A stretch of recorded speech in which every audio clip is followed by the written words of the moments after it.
Ubuntu 18.04 solutions as end of life is near. Welcome back to another video from TuxCare, where we give you the latest Linux and open source news.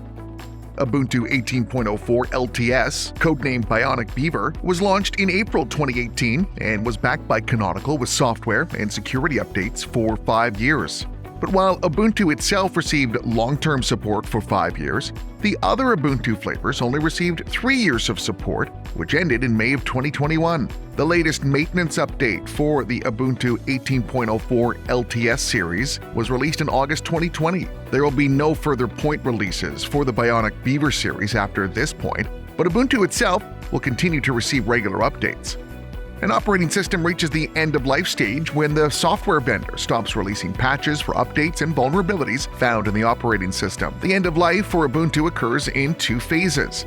If migrating to Ubuntu 22.04 is not an option for you, Canonical offers an Ubuntu Pro subscription that extends the life cycle of Ubuntu 18.04 through to 2032. However, the subscription to Ubuntu Pro is relatively high and is not cost-effective if you only require patching.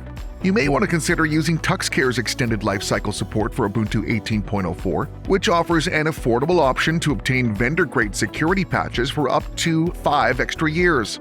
This allows you to migrate at your own pace while still receiving the necessary security updates. It's crucial to recognize that disregarding the deadline and taking no action is not an option. After May 31st, 2023, unsupported Ubuntu 18.04 versions will be significantly more vulnerable to successful cyber attacks. If you want to learn more, be sure to like and subscribe.